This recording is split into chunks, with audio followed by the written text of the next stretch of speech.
ఓం నమో వెంకటేశాయ. నానాగుణైర్భూషితమాదిదేవం దివ్యస్వరూపం విమలం మనోజ్ఞం ఆపత్సురక్షాకరమీశ చాపం భంగం సుసంగం ప్రణమామి రామం.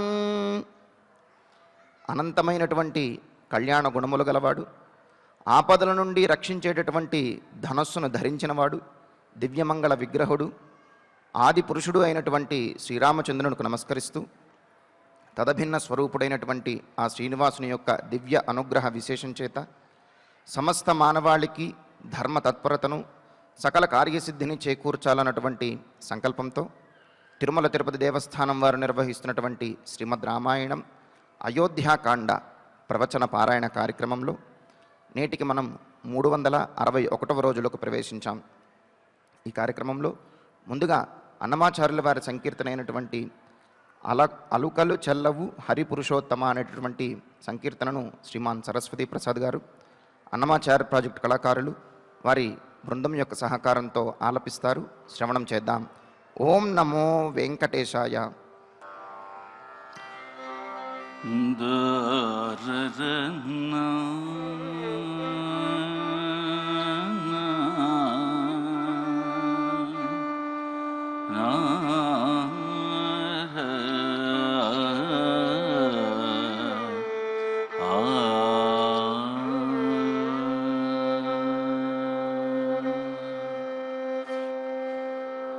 అలుకలు చెల్లవు హరి పురుషోత్తమ నలినిల్దిర నీతో నవ్వినది.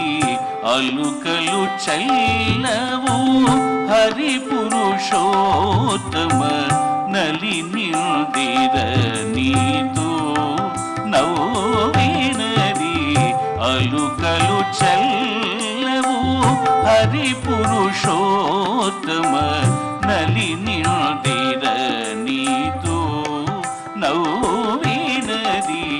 అలుకలు చెల్లవు హరి పురుషోత్తమ.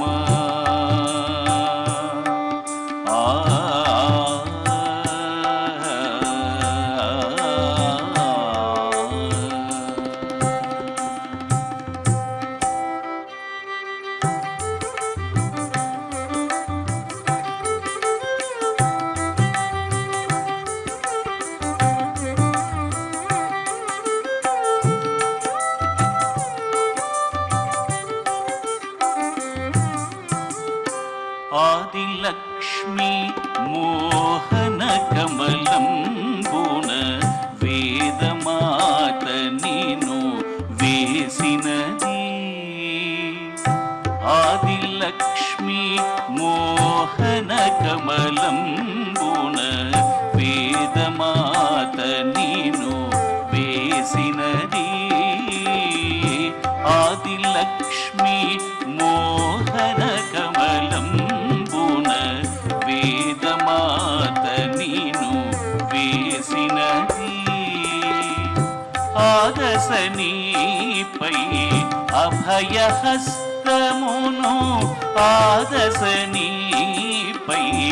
అభయహస్తమును సాదరమున కడు సాచినది. ఆదశనీపై అభయహస్తమును సాదరమున కడు సాచినది.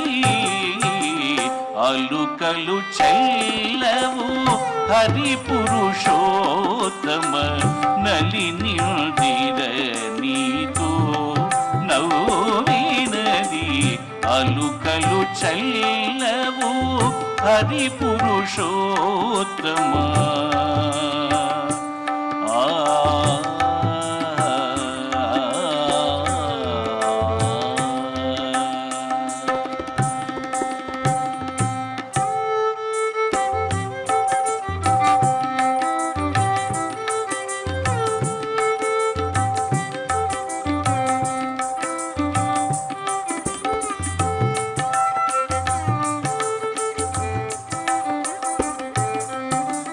సిరి తన కన్నుల చింతామణులను పురినిపై దిగబోసినది. సిరి తన కన్నుల చింతామణులను పురినిపై దిగబోసినది. సిరి తన కన్నుల చింతామణులను పురినిపై దిగబోసినది. వరద హస్తమున వలచివట్టుక వరద హస్తమున వలచివట్టుక అరుదుగ నిను మాటాడిల్చినది. వరద హస్తమున వలచివట్టుక అరుదుగ నిను మాటాడిల్చినది. అలుకలు చల్లవు హరి పురుషోత్తమ నలినిల్దిర నీతో నవ్వినది. అలుకలు చల్లవు హరి పురుషోత్తమ.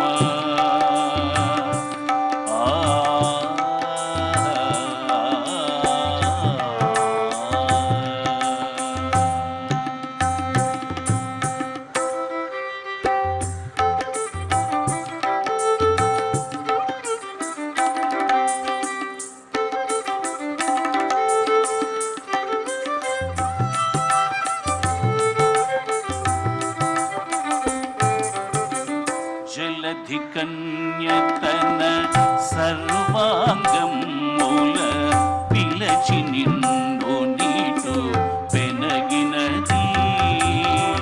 జలధి కన్యతన సర్వాంగముల పిలచి నిన్ను నీటు పెనగినది.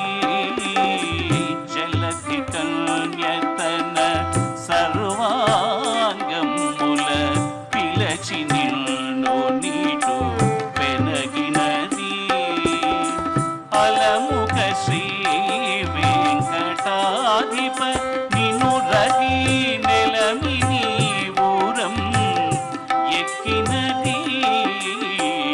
అలముఖ శ్రీ వెంకటాధిప నిను రగి నెలమిని ఊరం ఎక్కినది.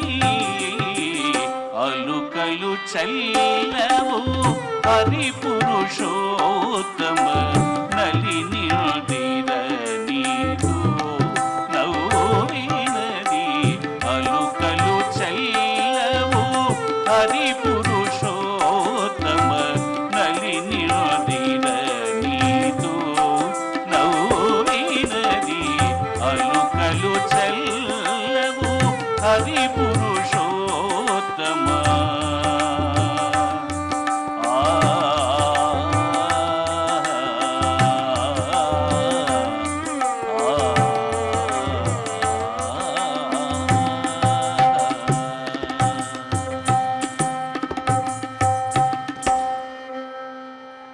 సంకీర్తనను ఎంతో చక్కగా శ్రవణం చేశాం.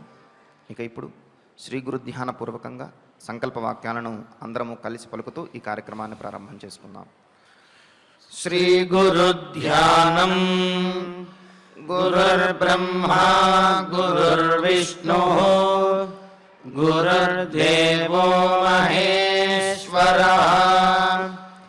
గురుః సాక్షాత్ పరం బ్రహ్మ తస్మై శ్రీ గురవే నమః. శ్రీనివాస ధ్యానం. శ్రీ వెంకటాద్రినిలయః కమలాకాముకః పుమాన్ అభంగుర విభూతిర్నః తరంగయతు మంగళం. అథ సంకల్పః శ్రీమదాదివరాహ క్షేత్రే విరాజమానస్య శ్రీ పద్మావతి జానేః अखिलाण्डकोटिब्रह्माण्डनायकस्य श्रीरामचन्द्ररूपान्तरस्य भगवतः श्रीवेङ्कटेश्वरस्वामिनः सन्निधौ हनुमत्सीतालक्ष्मण भरतशत्रुघ्न परिवार समेत श्रीरामचन्द्र परब्रह्मणः परिपूर्णानुग्रहेण अस्मिन् भुवने समस्ताधिव्याधीनां निवारणार्थं भारतवर्षे विद्यावित्तवाणिज्य कृषिवैद्यवैज्ञानिक देशरक्षणादिरङ्गेषु विद्यमानानाम् आस्तिकमहाजनानां सर्वेषां सकुटुम्बानाम् आयुरारोग्यैश्वर्य सद्बुद्धि इत्यादि सर्वशुभफलप्राप्त्यर्थं धर्माचरणद्वारा श्रीरामराज्यस्य पुनर्व्यवस्थापनार्थम् उद्योगार्थिनां समुचितोद्योगप्राप्त्यर्थं दम्पतीनाम् अनुकूलदाम्पत्यसिद्ध्यर्थं सन्तानस्य पितृवाक्यपरिपालनानुकूल बुद्धिप्रचोदनार्थं सकलकार्यसिद्ध्यर्थं गोसंरक्षणार्थं च श्रीमद्वाल्मीकिरामायणे अयोध्याकाण्डे यथाशक्ति श्लोकव्याख्यानपुरःसरं 44 सर्गश्लोकपारायणं तथा श्रीधन्वन्तरि मन्त्रपारायणं च अन्योन्यसाहाय्येन आचार्यमुखेन करिष्यामहे। श्रीवाल्मीकि प्रार्थना। कूजन्तं राम रामेति मधुरं मधुराक्षरम् आरुह्य कविताशाखां वन्दे वाल्मीकिकोकिलम्। श्री आञ्जनेय प्रार्थना। मनोजवं मारुततुल्यवेगं जितेन्द्रियं बुद्धिमतां वरिष्ठं वातात्मजं वानरयूथमुख्यं श्रीरामदूतं शिरसा नमामि। श्रीरामायण प्रार्थना। वाल्मीकिगिरिसम्भूता रामसागरगामिनी पुनातिभुवनं पुण्या रामायण महानदी।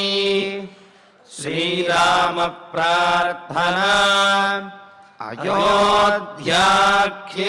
गुर्वर्धे त्यक्त्वा राज्यं गिरौ वसन् पादुके भरतायादात् स रामः शरणं मम। श्रीरामचन्द्र परब्रह्मणे नमः।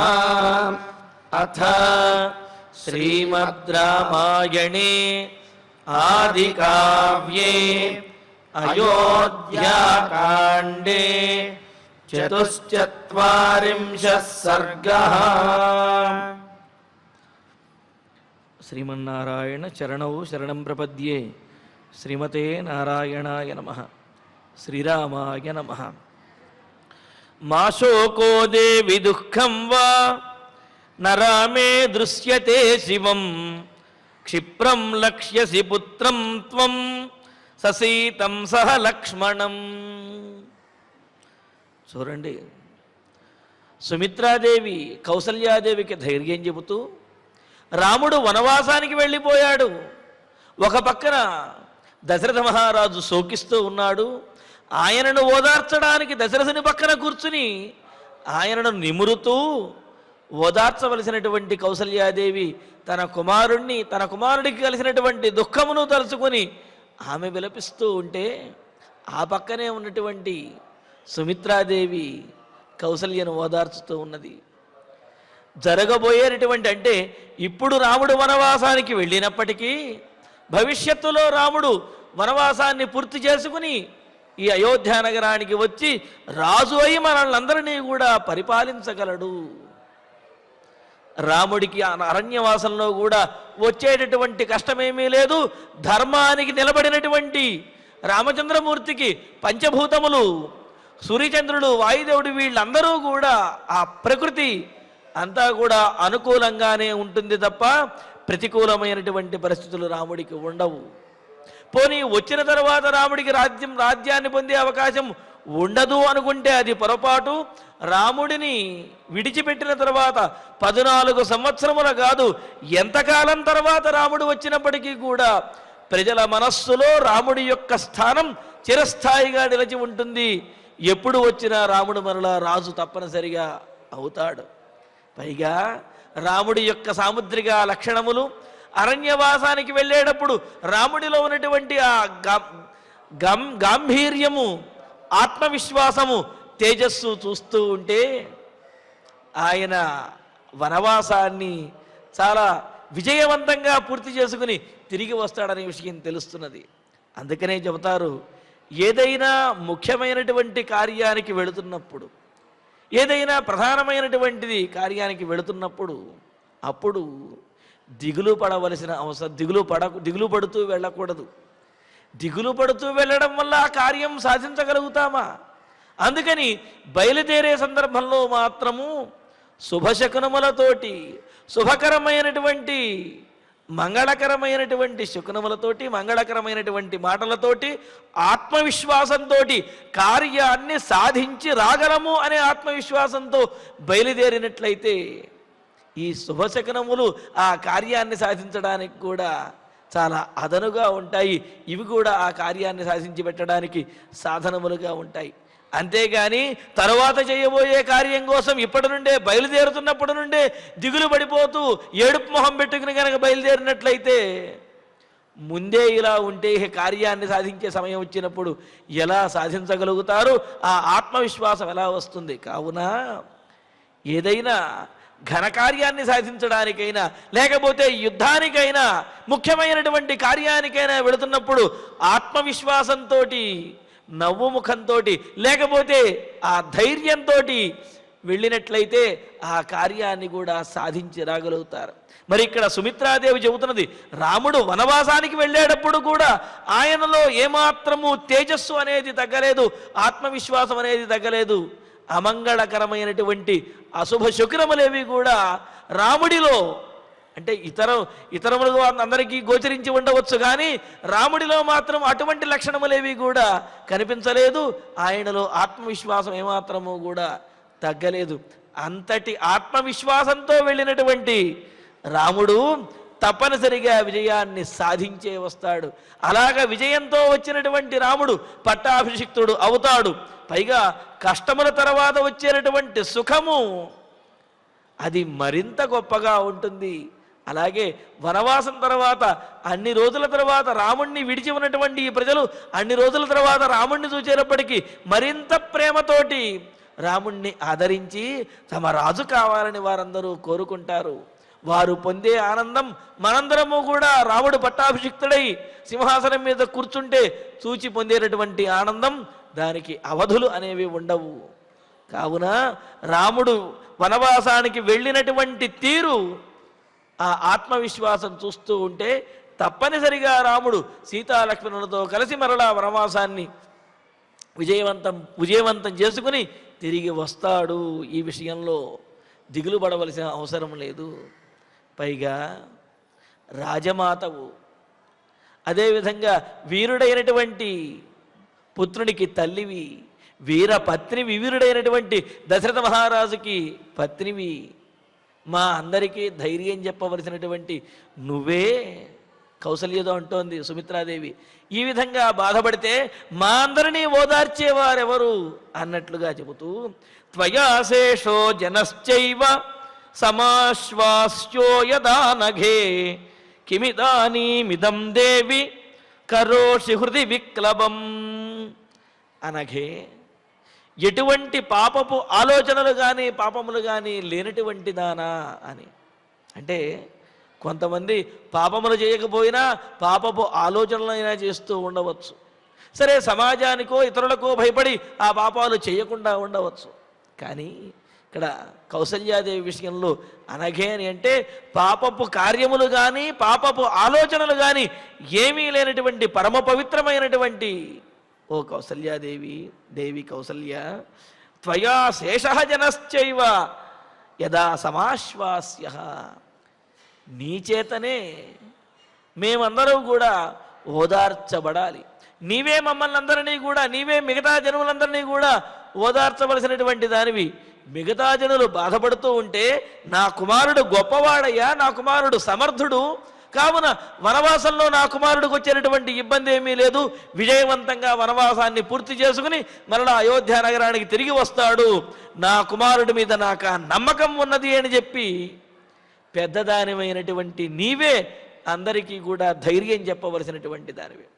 అలాంటి నువ్వే ధైర్యం చెప్పవలసినటువంటి సందర్భంలో, ధైర్యంగా నిలబడవలసినటువంటి సందర్భంలో, అందరినీ ఓదార్చవలసిన సందర్భంలో నీవే ఈ విధంగా బేలవలే దిగులు పడుతూ ఉంటే, సమాశ్వాస్య ఇదానీం హృది విక్లబంకరోషి, ఇప్పుడు ఈ సందర్భంలో నువ్వు మనస్సులో ఇంత దుఃఖాన్ని పెట్టుకుని మనసులో కుమిలిపోతూ ఇలా బాధపడుతూ ఉంటే, భయపడుతూ ఉంటే, కిమిదం, ఏమిటిది?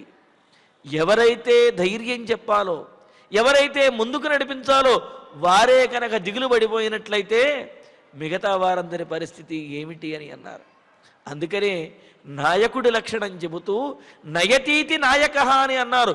ముందు నడిపించేటటువంటి వాడు ఎంతటి కష్టం వచ్చినప్పటికీ కూడా తన సైన్యాన్ని, తన వారిలోనూ ధైర్యాన్ని నింపేవాడే పెద్దవాడు, నాయకుడు అని అన్నారు. అంతేగాని ఏదన్నా భయంకరమైంది చూడంగానే, లేకపోతే కష్టకాలం రాగానే పారిపోతూ మిగతా వాడిని ముందుకు ఎగదోసేవాడు నాయకుడు కాదు. పెద్దవాడు, నాయకుడు, అనుభవజ్ఞుడు అంటే ముందు నిలబడి కష్టమును తనలో దిగమింగుకుని ఇతరులకు ధైర్యాన్ని చెప్పగలిగినటువంటి వాళ్ళే పెద్దవాళ్ళు, నాయకులు అవుతారు. మరి ఇక్కడ సుమిత్రాదేవి చెబుతున్నది, నువ్వు మహారాజ్ఞివి, పట్టమహిషి అయినటువంటి దానివి, అందరికీ ధైర్యం చెప్పవలసినటువంటి దానివి, మా అందరికంటే కూడా పెద్దదానివి, మాకు నాయకురాలివి నీవు మాకు ధైర్యం చెప్పాలి, అందరినీ ఓదార్చాల్సిన నీవు ఈ విధంగా మనస్సులో బాధపడుతూ దిగులు పడిపోతే మా అందరి పరిస్థితి ఏమిటి? కావున ఎంతటి కష్టం వచ్చినప్పటికీ కూడా యజమాని కానీ యజమానురాలు కానీ తమకంటే చిన్నవారి విషయంలో, లేకపోతే తమ మీద ఆధారపడినటువంటి వారికి ధైర్యాన్ని చెప్పే పరిస్థితిలో ఉండాలి. కానీ తమ మీద ఆధారపడి ఎంతోమంది ఉన్నప్పటికీ కూడా తాము దిగులు పడిపోయి తామే ఎక్కువగా దుఃఖించి దీనమైనటువంటి స్థితికి వస్తే మరి మిగతా వారి పరిస్థితి ఏమిటి? అందుకనే మనం మన ఇళ్లలో కూడా చూస్తూ ఉంటాం, పెద్దవాళ్ళు ఎంత ధైర్యంగా ఉంటారు అంటే, ఈ పిల్లలకు ఏదైనా చిన్న దెబ్బ తగిలింది అనుకోండి, ఈ తల్లిదండ్రులు బెంబేలెత్తిపోతూ ఉంటారు, భయపడిపోతూ ఉంటారు. కానీ ఆ తాత వాళ్ళు కూడా, నాయనమ్మ వీళ్ళు, ఎందుకురా అంత కంగారు పడతావు, నువ్వు చిన్నప్పుడు ఎన్నిసార్లు పడ్డావు, నిన్ను మేము చూడలేదా, ఈ చిన్న దెబ్బగా బాధపడేది, పైగా వాడు చిన్నవాడు, వెంటనే తగ్గిపోతుంది ఆ నొప్పి అని చెప్పి ఇలా ధైర్యం చెబుతారు. అంటే ఏమిటి? వీళ్ళు చిన్నవాళ్ళు భయపడుతున్నప్పటికీ కూడా పెద్దవాళ్ళు ధైర్యం చెప్పి ఆ సమయంలో ఏం చెయ్యాలి అనే కర్తవ్యాన్ని బోధించేవారుగా ఉండాలి తప్ప వీళ్ళకంటే వాళ్లే బెంబేరెత్తిపోయి వీళ్ళు తోచుకోనటువంటి పరిస్థితిని కల్పించారు అంటే మరి వారి యొక్క అనుభవము వయస్సు మరి దేనికి ప్రయోజనం? కావున ఎవరైతే పెద్దలుగా అనుభవజ్ఞులుగా ఉంటారో, ఎవరైతే కుటుంబానికి పెద్దగా ఉంటారో వారు ఆ కుటుంబంలో వచ్చేటటువంటి ఆటుపోటులను తట్టుకుంటూ ఆ కుటుంబాన్ని నిలబెట్టేవారుగా ఉండాలి, అందరికీ ధైర్యం చెప్పేవారుగా ఉండాలి తప్ప వారే ముందు దిగాలు పడిపోతే మిగతా వారి పరిస్థితి ఏమిటి? మరి అందుకనే ఇక్కడ సుమిత్రాదేవి చెబుతున్నది, పెద్దదానిగా ఉండి అందరికీ ధైర్యం చెప్పవలసినటువంటి నీవు ధైర్యం చెప్పవలసినటువంటి సందర్భం ఇది. ఎందుకంటే అందరూ కూడా రాముడు దూరం అయిపోయాడని చెప్పి బాధపడుతున్నారు. ఇటువంటి సందర్భంలో పెద్దదానిమైనటువంటి నీవే ఈ విధంగా హృదయంలో దిగులు పెట్టుకుని ఇలా దీనమైనటువంటి స్థితిని పొందితే మిగతా వారి యొక్క పరిస్థితి ఏమిటి? పైగా ఇటువంటి సందర్భంలో పెద్దల యొక్క ఆశ్వాసనము, వాళ్ళు చెప్పేటటువంటి మాటలు ఎంతటి ధైర్యాన్ని ఇస్తాయి అంటే దానికి చెబుతారు, ఆశ్వాస స్నేహభక్తినాం ఏకం ఆలంబనం మహతు అని అంటూ ధైర్యం చెప్పేవాడు కనుక ఉన్నట్లయితే మనకు అనుకూలమైనటువంటి మాట ప్రతికూలమైనటువంటి సమయంలో, కష్టతరమైనటువంటి సమయంలో ఒక్క అనుకూలమైనటువంటి మాట చెప్పేవాళ్ళు ఎవరైనా ఉంటే మనం ఆ కష్టకాలాన్ని దాటగలుగుతాం, ఆ ధైర్యం అనేది మనలో వస్తుంది. కావున అలా ఓదార్చి ఆశ్వాసనం చేయవలసినటువంటి నీవే ఇలా దిగులు పడితే మిగతా వారందరి పరిస్థితి ఏమిటి? కిమిదాని ఏమిటి పరిస్థితి? కావున నీవు పెద్దదానివి, నీవు ధైర్యం చెప్పవలసినటువంటి దానివి. రాముడి విషయంలో వచ్చినటువంటి ఇబ్బంది ఏమీ లేదు. రాముడు సర్వ సమర్థుడు. కావున రాముడు రాజ్యంలో ఉన్నా అడవిలో ఉన్నా రాముడే రాజు. ఎందుకు అంటే రాముడితో పాటుగా ఈ రాజ్య లక్ష్మి కూడా సీతాదేవి రూపంలో రాముడిని అనుసరించి వెళ్ళిపోయింది. కావున రాజ్యలక్ష్మికి అధినాథుడు రామచంద్రమూర్తి సింహాసనం మీద కూర్చోలేదని దిగులు పడవలసిన అవసరం లేదు.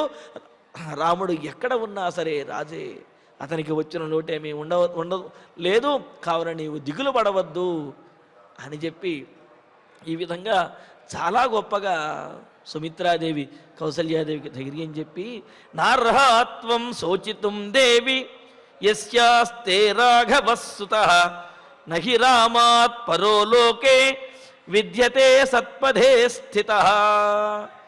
ఇంకా చాలా గొప్ప మాట చెబుతున్నది దేవి, ఓ కౌసల్యాదేవి, యస్యాహతే రాఘవః, గొప్పదానిమైనటువంటి నీ కుమారుడైన ఆ రాఘవ రఘువంశ శ్రేష్ఠుడైనటువంటి రామచంద్రమూర్తి సుతః, నీకు కుమారుడిగా ఉన్నాడు ఏ రామచంద్రమూర్తి అయితే, సుతః అంటే తరింపజేసేటటువంటి వాడు, తాను పుట్టడము ద్వారా తన తల్లిదండ్రులకు గొప్ప పేరు తెచ్చేటటువంటి వాడు, అతడినే సుతుడు పుత్రుడు అని చెప్పి అన్నారు.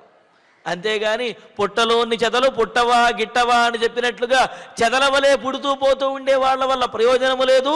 ఎవరు పుట్టడం వల్ల అయితే తల్లిదండ్రులకి ఆ వంశములకి కూడా గొప్ప పేరు వస్తున్నదో వారిదే గొప్ప జన్మ, వారే నిజమైనటువంటి సుతులు పుత్రులు అని చెప్పి అన్నారు. గొప్పదానిమైనటువంటి నీకు గొప్పవాడైనటువంటి రామచంద్రమూర్తి జన్మించాడు. అతని విషయంలో శోచితం నార్హ, కుమారుడు అప్రయోజకుడైతే తల్లిదండ్రులు బాధపడాలి కానీ సప్రయోజకుడై పరమయోగ్యుడైనప్పుడు తల్లిదండ్రులు బాధపడవలసిన అవసరము, ఆలోచించవలసిన అవసరం ఏమున్నది?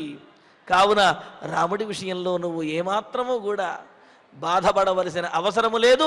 రాముడు వనవాసానికి వెళ్ళినా నువ్వు బాధపడవలసిన అవసరం అనేదే లేదు. ఎందుకు అంటే లోకే, ఈ లోకంలో రామాత్పరః, రాముడి కంటే కూడా గొప్పగా సత్పథే స్థితః న విద్యతే, సన్మార్గంలో ధర్మ మార్గంలో ఉన్నటువంటి వాడు ఈ లోకంలో రాముడిని మించినటువంటి వాడు లేనే లేడు. ధర్మ మార్గంలో ఉన్నటువంటి వాడిని ఆ ధర్మమే కాపాడుతుంది. కావున ఈ మాట కౌసల్యాదేవికి కూడా తెలుసు. కాకపోతే పుత్రుడు దూరమయ్యాడు అనే శోకంతో ఈ విధంగా బాధపడుతున్నది కానీ రాముణ్ణి ఏమని చెప్పి పంపించింది? ఇంతకుముందు కూడా అనుకున్నాం, ఎం పాలయసి ధర్మం స్వం ధృత్యాచ నియమేన చ సవై రాఘవశార్దూల ధర్మస్వాం అభిరక్షతో అని. రామచంద్ర, ఏ ధర్మాన్నైతే నువ్వు పాటిస్తున్నావో మనస్ఫూర్తిగా ధైర్యంగా ఆత్మవిశ్వాసంతో కర్తవ్యంగా నువ్వు ఏ ధర్మాన్నైతే పాటిస్తున్నావో ఆ ధర్మమే నిన్ను రక్షిస్తుంది అని చెప్పే కదా కౌసల్యాదేవి పంపించింది. ఆ విషయాన్నే ఇక్కడ సుమిత్రాదేవి గుర్తు చేస్తూ ఉన్నది. రాముడి కంటే కూడా ధర్మాన్ని పాటించగలిగినటువంటి వాడు, ధర్మాన్ని పాటించినటువంటి వాడు ఈ లోకంలో ఇంకెవరూ లేరు. మరి అంత గొప్పగా ధర్మాన్ని ఆచరించేటటువంటి వాడిని ఆ ధర్మమే రక్షించి తీరుతుంది. కావున రాముడి విషయంలో నువ్వు శోకించవలసినటువంటి, దిగులు పడవలసినటువంటి అవసరమే లేదు అని చెప్పి అంటూ అభివాదయమానం తం దృష్ట్వా ససుహృదం సుతం ముదాశ్రుమోక్ష్యతే మోక్ష్యసే క్షిప్రం మేఘలేఖేవ వార్షికి. ఇప్పుడు ఏదో నువ్వు బాధపడుతున్నావు కానీ అక్కయ్య, రాముడు తిరిగి వచ్చిన తర్వాత ఆ రాముణ్ణి చూచి నీకు కలిగేటటువంటి ఆనందము అంటే ఏమిటి? ఇప్పుడు పట్టాభిషిక్తుడైతే తండ్రి మాట వినకుండా, తండ్రి ప్రతిజ్ఞను నెరవేర్చకుండా రాజయ్యాడు అనే ఆనందంతో పాటుగా తండ్రి ప్రతిజ్ఞ నెరవేర్చలేదు అనే లోటు కూడా ఉంటుంది. కానీ వనవాసాన్ని పూర్తి చేసి వచ్చిన తర్వాత రాముడు పట్టాభిషేకాన్ని చేసుకుంటూ ఉంటే, ఆ సన్నివేశాన్ని చూస్తూ ఉంటే పరిపూర్ణుడైనటువంటి రాముడు, పూర్తిగా ధర్మాన్ని పాలించినటువంటి రాముడు పట్టాభిషిక్తుడవుతూ ఉంటే అందరి కళ్ళల్లో ఉండేటటువంటి ఆనందం ఎంత గొప్పగా ఉంటుంది. ముఖ్యంగా నీ కళ్ళలో కలిగేటటువంటి ఆనందం, నీ కళ్ళ నుండి వచ్చేటటువంటి ఆనంద బాష్పములు సకాలములో వర్షించేటటువంటి మేఘము నుండి జాలువారుతున్న తొలకరి చినుకుల వలె అందరినీ కూడా ఆనందపరుస్తాయి. అదేవిధంగా అంత గొప్పగా ఉంటాయి అని చెప్పి అంటున్నది ఇక్కడ కౌసల్యాదేవి. అభివాదయమానం, ఆ వనవాసాన్ని పూర్తి చేసుకుని వచ్చి నీకు నమస్కరిస్తున్నటువంటి వాడు, ససుహృదం, స్నేహితులందరితో కూడినటువంటి వాడు, అంతేకాదు అటువంటి వాడైన సుతంతం, నీ కుమారుడైనటువంటి రామచంద్రుణ్ణి దృష్ట్వా చూచి వార్షికి మేఘలేకేవ, సరియైనటువంటి సమయంలో వర్షాన్ని కురిపించి ఈ భూమిని పులకింపజేసేటటువంటి, ఈ భూమిని ఫలింపజేసేటటువంటి మేఘమాలలాగా క్షిప్రం ముదాశ్రు మోక్ష్యసే, వెంటనే అప్రయత్నంగా నీ కన్నుల నుండి ఆ ఆనంద బాష్పములు జాలువారుతూ ఉంటే అది చూచేటటువంటి వారందరికీ కూడా ఆనంద బాష్పములు వస్తాయి. రాముడు వనవాసాన్ని పూర్తి చేసుకుని వచ్చి నీ పాదముల మీద పడి నమస్కరిస్తూ ఉంటే నీలో కలిగే ఆనందము అప్రయత్నంగా నీ కన్నుల నుండి ఆనంద బాష్పములు జాలువారుతూ ఉంటే ఆ సన్నివేశాన్ని తలుచుకుంటుంటేనే మాకు ఒళ్ళు పులకరిస్తూ ఉన్నది. మరి ఆ సన్నివేశాన్ని నిజంగా చూస్తే, నిజంగా నువ్వు అనుభవిస్తే ఎంతటి ఆనందం కలుగుతుందో దానికి అవధులు అనేవి ఉండవు అని అన్నారు. మరి అంత గొప్ప సన్నివేశాన్ని, భవిష్యత్తులో జరగబోయే సన్నివేశాన్ని ముందు ఉంచుకుని ఇప్పుడు ఈ విధంగా దిగులు పడటం సరైనటువంటి పని కాదు. కావున భవిష్యత్తును తలుచుకుని ఆనందంగా ఉండవమ్మా అని అంటూ పుత్రస్తే వరద క్షిప్రం అయోధ్యాం పునరాగత పాణిభ్యాం మృదుపీనాభ్యాం చరణౌ పీడయిష్యతి. నీ కుమారుడు ఇప్పుడు ధనుర్బాణములను ధరించి, ఒట్టి చేతులతో, అంటే ధనుర్బాణములు ధరించిన వాడు అంటే ఆయుధములు ధరించిన వాడు అని, ఒట్టి చేతులతో అంటే ఏమిటి? చేతిలో ఈ ధనుర్బాణాలు ఉన్నాయి కానీ ఏ సంపదలు లేకుండా పేదవాడిగా వనవాసానికి వెళ్ళాడని నువ్వు బాధపడుతున్నావు కదా. అలా బాధపడవలసిన అవసరం లేదు. సంపదలు ఎవరికైతే అవసరమో వాడికి కావాలి. రాముడికి సంపదలతో అవసరం ఏమున్నది? సర్వసమర్థుడైనటువంటి వాడు, ఏమీ లేకపోయినా ఎక్కడైనా సరే చక్కగా ఆత్మవిశ్వాసంతో జీవించగలిగినటువంటి వాడు. నిన్న మనం అనుకున్నాం, క్రియాసిద్ధి సత్వే భవతి మహతాం నోపకరణే అని. కార్యాన్ని సాధించేటటువంటి గుణం అనేది వారి సామర్థ్యంలో ఉంటుంది తప్ప వారి చేతిలో ఉండే ఆయుధాల మీదో లేకపోతే సాధనముల మీదో ఆధారపడి ఉండదు. నిజమైన సామర్థ్యం కలిగినటువంటి వాడికి ఏ ఆయుధము లేకపోయినా, ఏ సాధనము లేకపోయినా సరే ఆ సందర్భానికి దొరికినటువంటి ఆయుధంతో, ఆ సందర్భానికి దొరికినటువంటి సాధనములతోటే తమ కార్యాన్ని సాధించగలుగుతారు. సామర్థ్యం లేని వాడికి ఎన్ని సాధనములున్నా, ఎన్ని ఉన్నప్పటికీ కూడా ఏమీ చెయ్యలేడనమాట. మరి ఇక్కడ సర్వసమర్థుడైనటువంటి రాముడు ఎక్కడ ఉన్నా సరే సంపన్నుడే, కావున అతని గురించి బాధపడవలసిన అవసరం లేదు. మరి వనవాసాన్ని వరదహాతే పుత్ర, వరములను ఇచ్చువాడైనటువంటి, తనను ఆశ్రయించినటువంటి వారందరినీ కాపాడేని కుమారుడైనటువంటి రామచంద్రుడు క్షిప్రం అయోధ్యాం పునరాగత, త్వరలో 14 సంవత్సరములలో త్వరలో ఆ వనవాసం పూర్తి చేసుకుని తిరిగి వచ్చిన వాడై ఏం చేస్తాడు?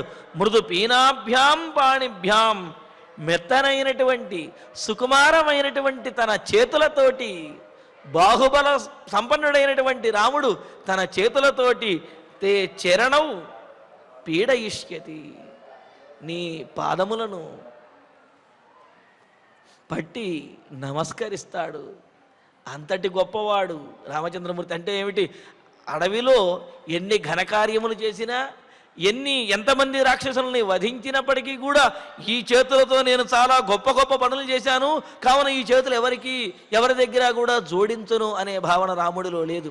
అదే చేతులతో ఎన్ని ఘనకార్యములు చేసినా ఆ చేతులతోటే తల్లిదండ్రుల యొక్క పాదముల బట్టి నమస్కరించేంతటి గొప్ప సంస్కారవంతుడు రాముడు. అందుకనే అంటారు, పిల్లలు ఎంత గొప్పవాళ్ళైనప్పటికీ కూడా తల్లిదండ్రుల వద్ద వినయంతోటే ఉండాలి అని చెప్పి.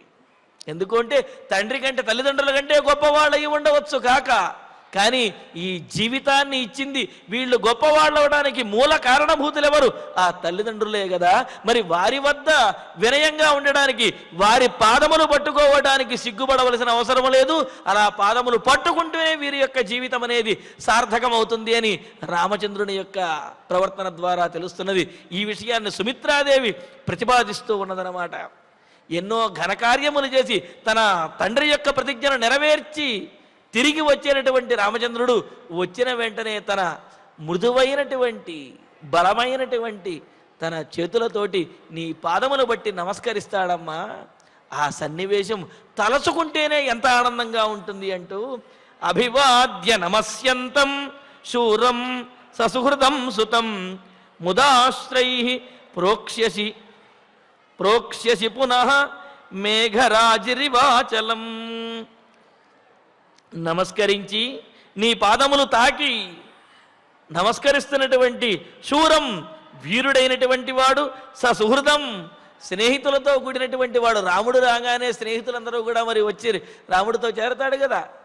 ఆ స్నేహితులతో కూడినటువంటి వాడైన సుతం, నీ కుమారుడైనటువంటి రామచంద్రుణ్ణి ముదా అశ్రై మేఘరాజి అచలం ఇవ, ఆనంద బాష్పములతోటి నీవు నీ కుమారుణ్ణి తడిపి వేస్తావు. నిన్న మనం అనుకున్నాం కదా, అలా రామచంద్రమూర్తి శిరస్సు వంచి కౌసల్యాదేవి పాదములకు నమస్కరిస్తూ ఉంటే రాముని యొక్క ఆనంద బాష్పములతోటి కౌసల్యాదేవి యొక్క పాదములు తడుస్తూ ఉన్నాయి.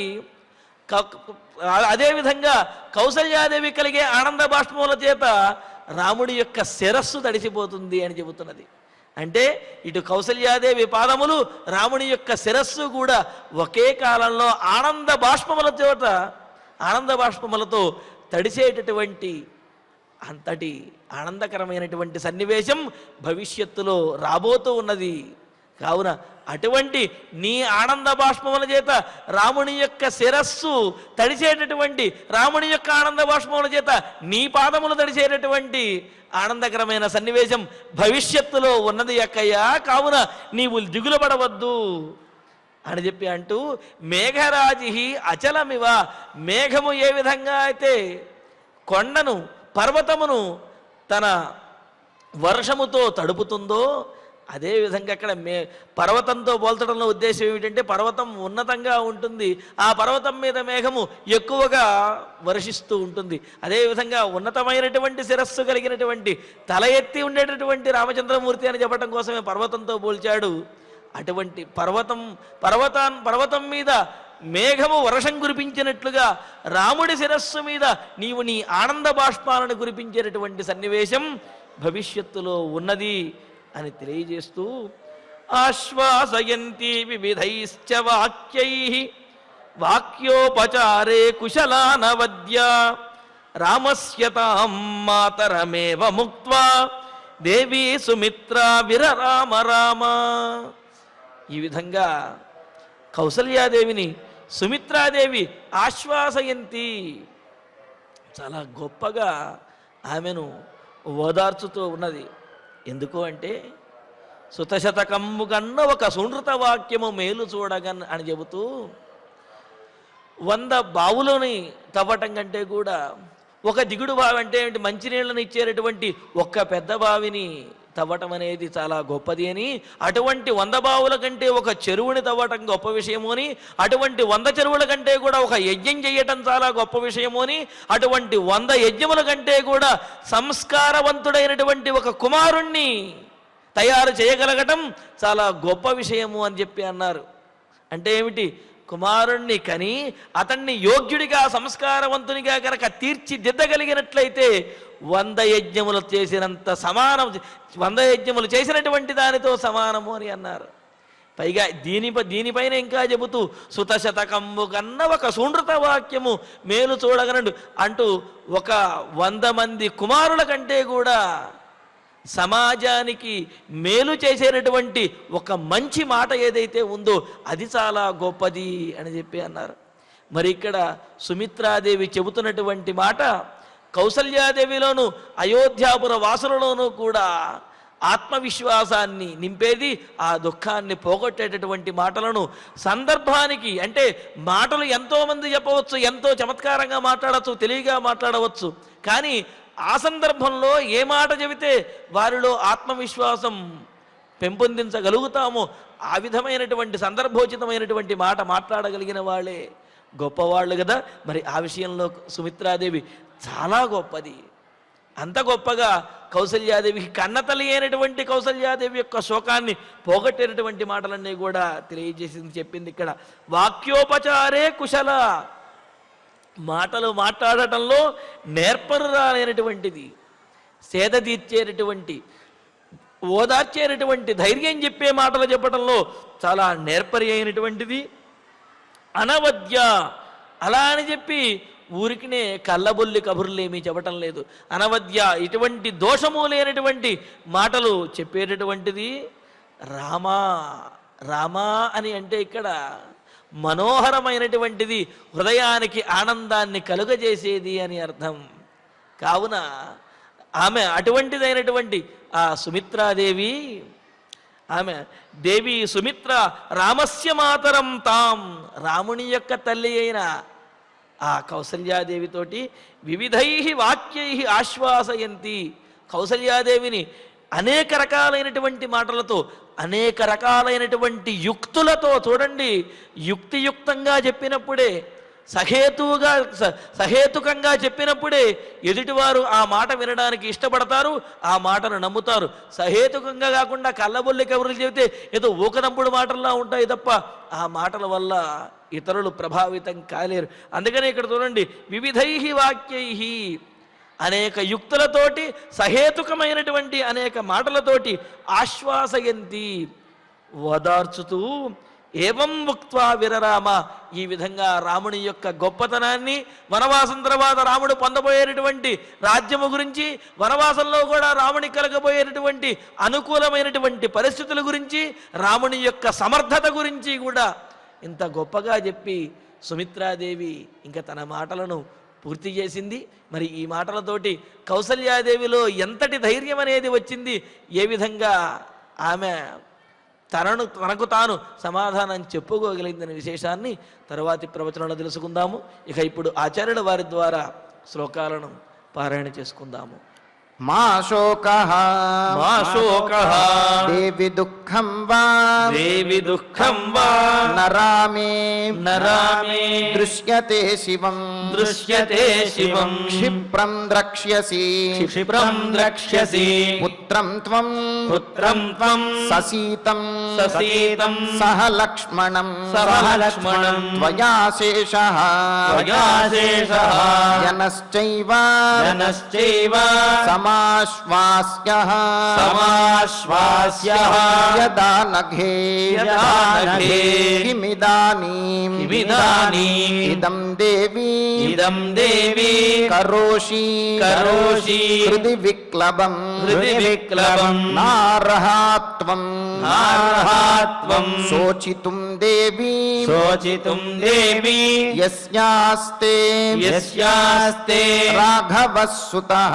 రాఘవస్సుతః నహి రామాత్ నహి రామాత్ పరోలోకే పరోలోకే విద్యతే విద్యతే సత్పథే స్థితః సత్పథే స్థితః అభివాదయ అభివాదయ మానం తం మానంతం అభివాదయ మానం తం అభివాదయ మానంతం దృష్ట్వా దృష్ట్వా ససుహృదం సుతం సహృదం సుతం ముదాశ్రు ముదాశ్రు మోక్ష్యసి క్షిప్రం మోక్షసే క్షిప్రం మేఘలేఖేవ మేఘలేఖేవ వార్షికీ వార్షికీ పుత్రస్తే పుత్రస్తే వరదః క్షిప్రం వరదః క్షిప్రం అయోధ్యాం అయోధ్యా పునరాగతః పునరాగతః పాణిభ్యాం పాణిభ్యాం మృదుపీనాభ్యాం మృదుపీనాభ్యాం చరణౌ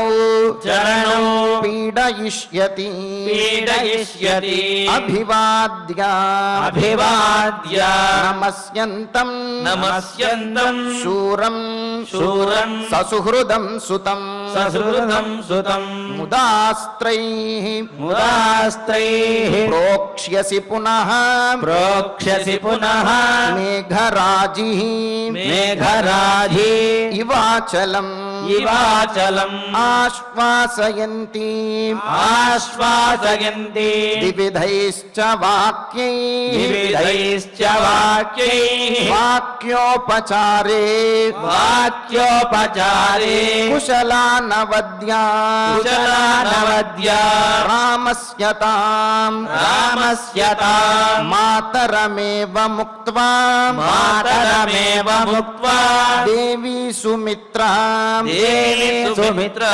విరరామ రామ విరరామ రామ ఇత్యార్షే ఇత్యార్షే శ్రీమద్ రామాయణే శ్రీమద్ రామాయణే ఆదికావ్యే ఆదికావ్యే అయోధ్యాకాండే అయోధ్యాకాండే చతుశ్చత్వారింశే సర్గే చతుశ్చత్వారింశే సర్గే సప్తశ్లోకాః సప్తశ్లోకాః ఫలశ్రుతి నుండి మంగళాంతం వరకు అందరము కలిసి పఠిద్దాం. ఫలశ్రుతి ఆయుష్యమారోగ్యకరం యశస్యం సౌభ్రాతృకం బుద్ధికరం సుఖం చ శ్రోతవ్యమేతన్నియమేన సద్భిః ఆఖ్యానమోజస్కరమృద్ధికామైః శ్రీరామచంద్ర పరబ్రహ్మణే నమః. అథ ధన్వంతరి ధ్యానం అచ్యుతానంత గోవింద విష్ణో నారాయణామృత రోగాన్మే నాశయాశేషాన్ ఆశు ధన్వంతరే హరే ఆరోగ్యం దీర్ఘమాయుష్యం బలం తేజోధియం శ్రియం స్వభక్తేభ్యో ను గృహంతం వందే ధన్వంతరిం హరిం.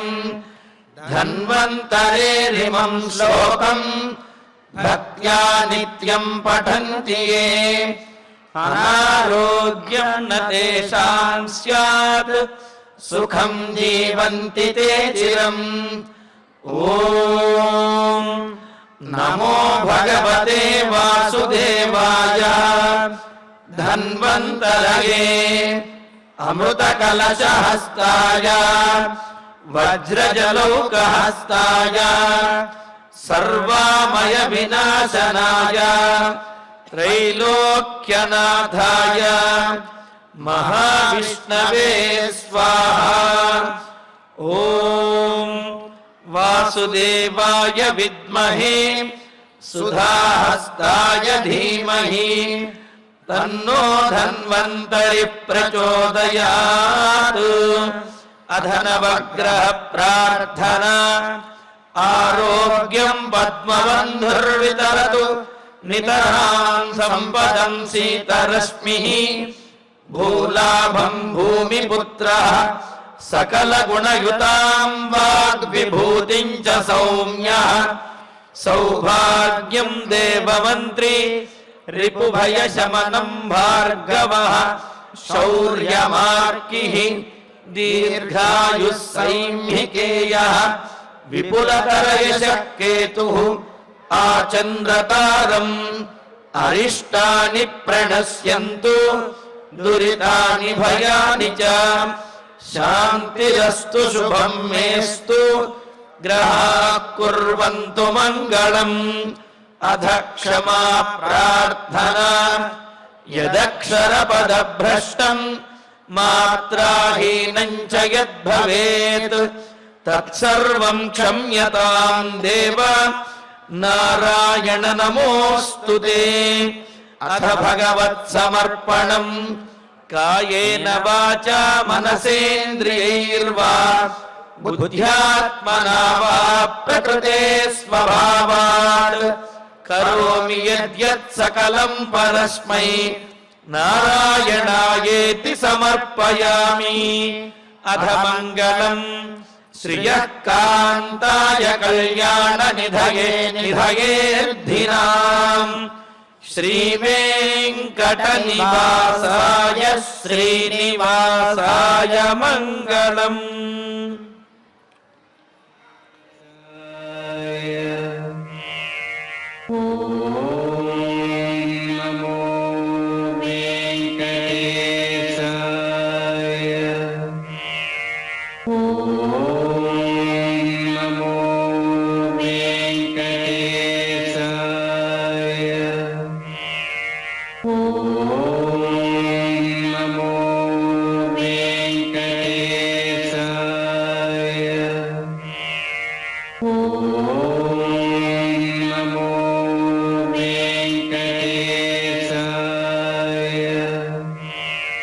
ఓం